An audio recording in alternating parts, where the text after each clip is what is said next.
Income नहीं मिल रही है। जब हम दूसरे सेक्शन को देखते हैं, मैं इसका एक उदाहरण देता हूं सिंपल सा। 1970 में गेहूं का दाम 76 रुपए प्रति क्विंटल था, जो 2015 यानी 45 साल के बाद बढ़कर 1450 रुपए प्रति क्विंटल हो गया 2015 में। उसी दौरान मैंने बाकी सेक्शन ऑफ द सोसाइटी का हाल देखा, उनका क्या हुआ इनकम का।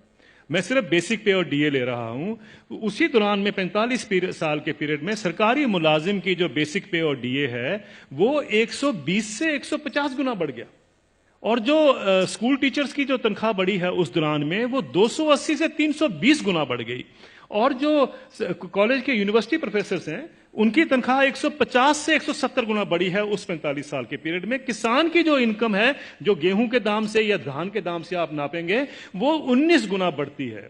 अगर ये जितने सरकारी मुलाजमों की भी अगर इनकम 19 गुना बढ़ी होती तो ये नौकरी छोड़ चुके होते आज तक।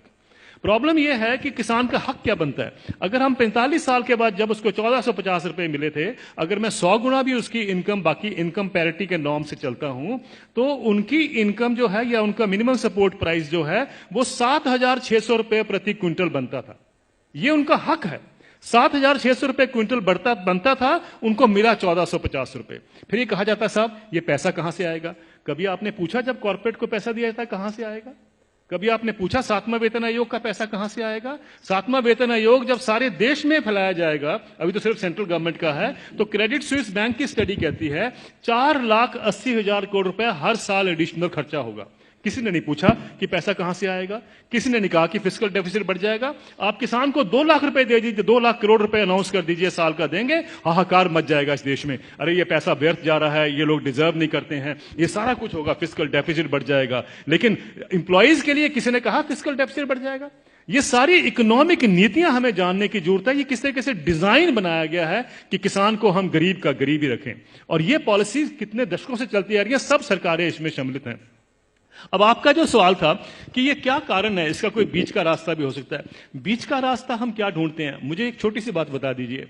जब आपका इनकम मिलती है, 7वां वेतन आयोग मिलता है या किसी को भी अपनी इनकम मिलती है, तो क्या कभी किसी ने सोचा है कभी किसान को कभी हाउस रेंट मिला हो, कभी एजुकेशन रेंट मिला हो, कभी हेल्थ अलाउंस मिला हो, कभी बच्चों के लिए मेडिकल अलाउंस मिला हो? किसानों को क्यों, ये क्या किसान नहीं क्या इस सोसाइटी में रहते हैं? सुप्रीम कोर्ट के जो ऑफिसर्स हैं उनको 21,000 रुपए कपड़ा धोने के लिए मिलता है हर साल का। डिफेंस वालों को 20,000 मिलता है हर साल का कपड़ा धोने के लिए, कपड़े धोने के लिए। और वो लड़ाई कर रहे हैं आजकल, डिफेंस वाले कह रहे हैं कि साहब सुप्रीम कोर्ट वालों को ज्यादा क्यों मिलता है, हम तो बॉर्डर पे रहते हैं। मेरा यह सवाल है, क्या किसान के पास कपड़े नहीं होते धोने को? कभी आपने सुना है कि किसान के कपड़े के लिए 20,000 रुपए भी कभी उसमें ऐड किया गया हो? मिनिमम सपोर्ट प्राइस में क्या करते हैं हम, जो उसकी लागत लगती है और फैमिली लेबर जो लगती है उसको जोड़ लेते हैं, बस यही। और अभी तो एम्प्लॉइज के लिए 108 अलाउंसेस भी होते हैं। अभी तो तनख्वाह और डीए के बाद 108 अलाउंस मिलते हैं। जिस भी सज्जन को 108 अलाउंस मिलते हैं उसको तनख्वाह की क्या जरूरत है, मुझे ये बता दीजिए। लेकिन अगर मिलते हैं तो मैं ये नहीं कहता कि नहीं मिलने चाहिए, लेकिन क्या किसान ने क्या गलत किया है कि उसको नहीं मिलते हैं? मैं ये कहना चाहता हूं, कभी किसान के एमएसपी में हाउस रेंट जोड़ा गया है, कभी उसका मेडिकल अलाउंस जोड़ा गया है, कभी उसके बच्चों के लिए एजुकेशन अलाउंस जोड़ा गया है? क्यों? क्या उसने बच्चे नहीं पालने हैं?